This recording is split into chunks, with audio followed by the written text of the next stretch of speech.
Bonjour à tous, bienvenue dans cette vidéo. Je vous propose ici donc un exercice du bac STMG 2018, sujet anti-Guyane, et cet exercice donc sur les probabilités, et on fera une petite partie B rapide sur la loi normale. Voilà. Donc partie A, on est sur des probas, donc on va bien lire le texte comme d'habitude. On va vraiment, là il faut rien louper comme info. Donc on a des batteries fabriquées par deux ateliers Arobase et Bestphone, et 55% d'entre elles sont fabriquées dans l'atelier Arobase et le reste dans l'atelier Bestphone. Donc là, déjà, on traduira ça tout à l'heure avec des probas. Et ensuite, eh bien, le plus important, c'est les phrases qui arrivent. À l'issue de la fabrication, il y a des contrôles. Ces contrôles permettent d'affirmer deux choses. Donc, parmi, ça c'est des conditionnels, une condition, parmi les batteries Arobase, 95% ne présentent aucun défaut. Et ensuite, parmi les batteries Bestphone, 4% présentent au moins un défaut. Ensuite, important les lettres. Donc, les lettres Bestphone, ça sera B, Aérobase, ça sera A, ça va, et défaut, c'est D. Donc ça, c'est facile, c'est très clair. Toujours bien comprendre les lettres, ce sont ici les initiales des trois mots. Complétez l'arbre qui était donné en annexe que j'ai mis à droite. On est parti. On va reprendre donc tout ce qui a été surligné, tout ce qui contient des informations chiffrées. Le 55%, c'est quoi? C'est donc le pourcentage fabriqué dans arrobase. Donc P de A égale 55%, c'est-à-dire 55 divisé par 100, donc 0,55. C'est déjà écrit dans l'arbre qui était fourni. P donc de Bestphone, c'est donc le contraire, l'événement Bestphone, c'est le contraire d'arrobase, donc c'est 1 moins P de A. D'accord, donc 0,45. Jusque-là, c'est une simple soustraction, je crois que tout le monde avait réussi. Quand on ouvre comme ça deux chemins, la somme doit faire 100, enfin, doit faire 0, doit faire 1, c'est-à-dire 0,55 plus 0,45, ça fait bien 1. Donc là, on est bon. Maintenant, on passe à la phrase que j'ai surlignée en bleu. On vous dit parmi les batteries fabriquées dans l'atelier arrobase, donc on est ici sur une conditionnelle, la condition c'est qu'on est dans A, donc on se situe au niveau ici du nœud, d'accord, ici, voilà, on est ici, et 94 ne présente aucun défaut. Donc la probabilité que je prenne le chemin aucun défaut, c'est-à-dire des barres, c'est donc 0,94. Donc ici, eh bien on peut mettre 0,94. Ça en langage de probabilité, c'est probabilité donc de ne pas avoir de défaut, sachant qu'on ne regarde que les téléphones, que les batteries du A, de arrobase. Et ça c'est donc 94%, c'est-à-dire 0,94. Deuxième phrase en vert. Pour les Bestphone, 4% présentent au moins un défaut. Donc c'est P de D au moins un défaut, sachant B.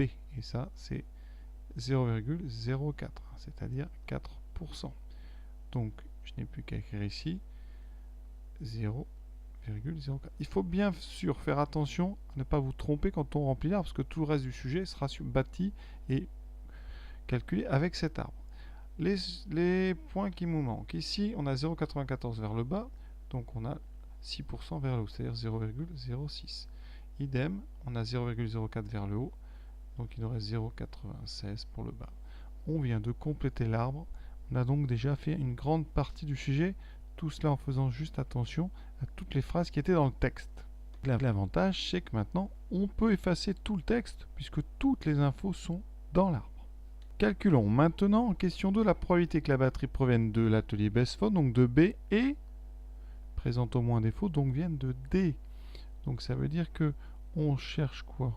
On cherche donc la probabilité de l'événement B inter, donc au moins un défaut, c'est donc D. D'accord? Dans l'arbre, c'est donc le chemin qui passe par B d'abord et ensuite qui va à D.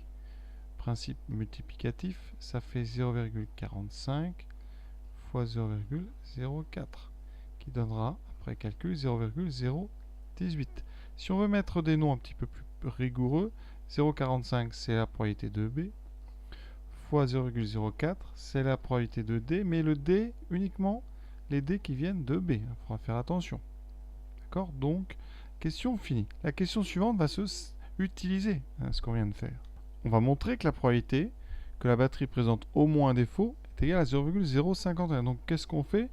On cherche à calculer la probabilité de l'événement D. Alors D, le problème, c'est que si vous regardez bien l'arbre, on a déjà le D de la première question, le D qui vient de B, mais il y a aussi un D qui vient de A. Donc on va découper D en deux, les D qui viennent de A et les D qui viennent de B. Donc la probabilité de D, c'est donc la probabilité de A inter D. Donc ça, vous le voyez sur l'arbre, c'est le chemin qui passe par A, puis par D, plus la probabilité de B inter D qu'on a calculé précédemment. Alors P de A inter D, on a rencontré quoi? 0,55, c'est P de A, multiplié par, toujours ce principe multiplicatif quand on circule dans un arbre, et on multiplie par, ici, la probabilité de D, sachant qu'on vient de A, donc c'est 0,06, plus ce qu'on vient de calculer juste avant, 0,018. Ça donne donc ici, donc 0,55 fois 0,06, ça fait 0,033 plus 0,018. On ajoute, ça fait 0, alors ici donc 0,345, 0,51. C'est exactement ce qu'on voulait, super. On est sur la bonne voie pour réussir cet exercice. Dernière question. Sachant que la batterie choisie présente au moins un défaut, donc on sait qu'on est dans D, peut-on affirmer qu'il y a plus de 2 chances sur 3 que cette batterie provienne de l'atelier arrobase? Alors qu'est-ce qu'on fait? On calcule donc la probabilité de venir d'arrobase, donc P2A, mais sachant qu'on a au moins un défaut, donc sachant D. Alors ça, c'est une inversion de conditionnel parce que dans l'arbre, on n'a pas les sachant D, ils sont à la fin. Donc il faut appliquer le cours P2A sachant D, c'est P2A inter D divisé par P2D. Ça, c'est une formule de cours. On vient de calculer P2 inter D. On l'a encore dans l'arbre, c'est 0,55 fois 0,06 divisé par P de D qu'on a calculé, 0,051. Ça fait donc 0,033 sur 0,051. Et donc 33 sur 51 après simplification.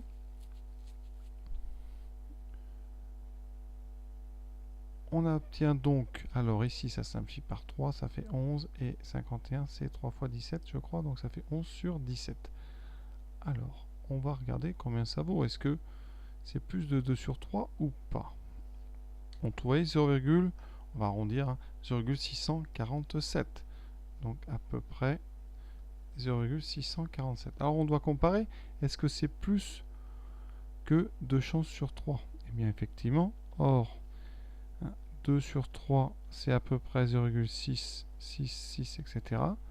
Donc ici, P2A sachant D est inférieur strictement à 2 tiers. Donc on n'a pas plus de 2 chances sur 3 que cette batterie provienne de l'atelier arrobase, on en a moins. Donc l'affirmation, eh bien, est fausse. Donc affirmation fausse. Donc voilà, on a terminé. C'est vraiment le sujet le plus classique qu'on peut trouver. Donc il faudrait presque l'apprendre par cœur parce que la plupart des sujets que vous allez faire sur les suites sont bâtis sur le même squelette, vraiment. Donc à vous de remarquer ces similitudes entre les différents sujets. On va passer maintenant à la partie B. Donc tout de suite, et les probabilités continuent. Dans cette partie, on va donc parler de la loi normale et on vous dit que tous les résultats seront arrondis au centième, donc à 2 chiffres après la virgule. X, qu'est-ce qu'on nous dit? On nous dit que X suit la loi normale, donc c'est une loi ce qu'on appelle continue, avec comme paramètre donc l'espérance 750, c'est la moyenne en quelque sorte, et l'écart type, ça c'est la répartition, l'étalement des valeurs, c'est 75.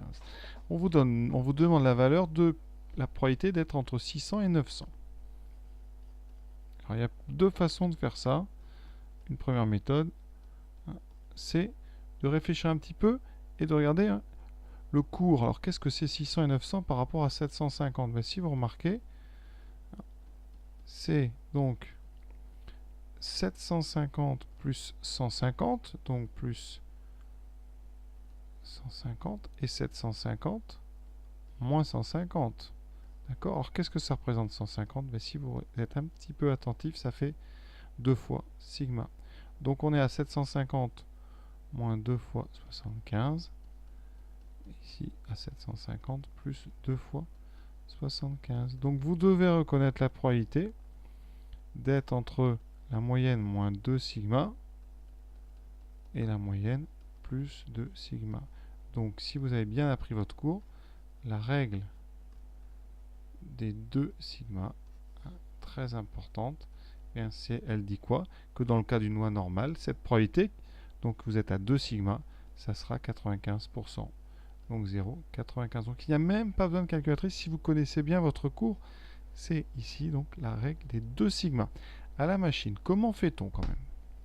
Prenons tout d'abord une Casio. Donc menu, on est sur ici donc des statistiques. Voilà, et on va aller chercher de la distribution. Distribution, loi normale, voilà, c'est toujours pareil. Et on prend NCD, un cumulatif. Donc voilà. On introduit donc la valeur basse de mon intervalle. Ici, c'est 600. La valeur haute, c'est 900. Sigma, on a dit que c'était 75. La moyenne mu, l'espérance, c'est 750. On n'a plus qu'à exécuter et on a 0,95. On a déjà terminé, vous voyez.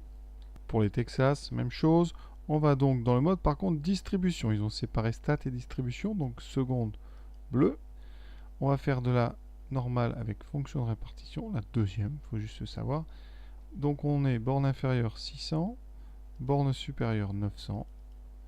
Mu, c'est 750. L'écart type sigma, c'est 75. On valide. Voilà. On exécute 0,95. Donc, voilà, parfait. Première question, c'est fait. Deuxième question, maintenant.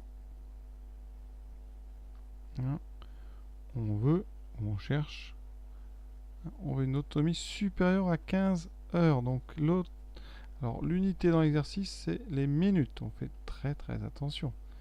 Là, et là, vous avez des heures. Donc, première chose, sur votre copie, vous faites 15 fois 60. Alors, 15 fois 60, ça fait 900. Donc, on cherche la probabilité d'être supérieur à 900. Alors, je rappelle que super ou super strictement, ça ne change pas pour la loi normale. Comment on fait ça? Alors, il y a deux façons de faire. Soit la calculatrice, et là, je vais tout de suite faire avec la machine. Donc, on a toujours le même menu. La différence, c'est qu'ici, on est en plus basse à 900. On doit être plus grand. Donc ici, à la place de 900, je vais mettre un très grand nombre. Ici, avec plein de zéros. J'exécute et je trouve 0, alors j'arrondis à deux chiffres. 0,0, alors j'ai perdu ici 23, donc 0,02. D'accord? Alors je ne sais pas combien on nous demande, donc on doit arrondir au centième, donc je vais arrondir ici à 0,02.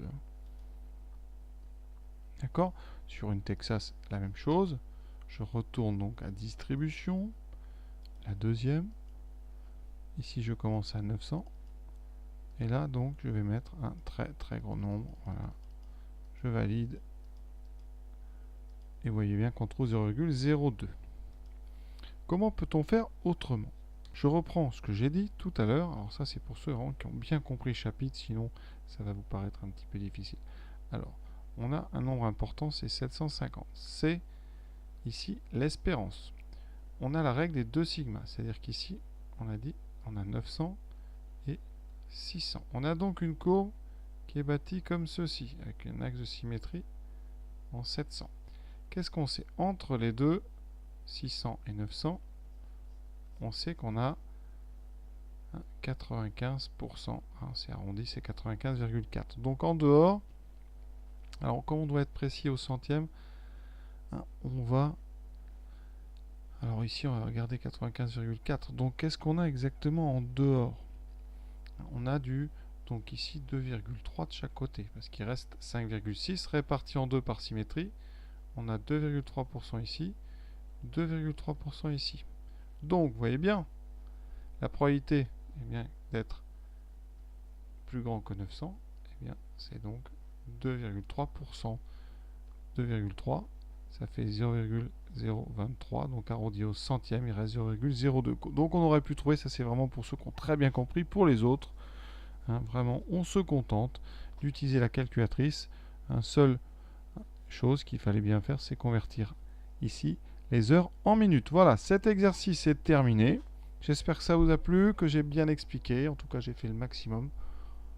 que moi je pensais correctes. Et voilà, j'espère que ça vous aura suffi. À bientôt.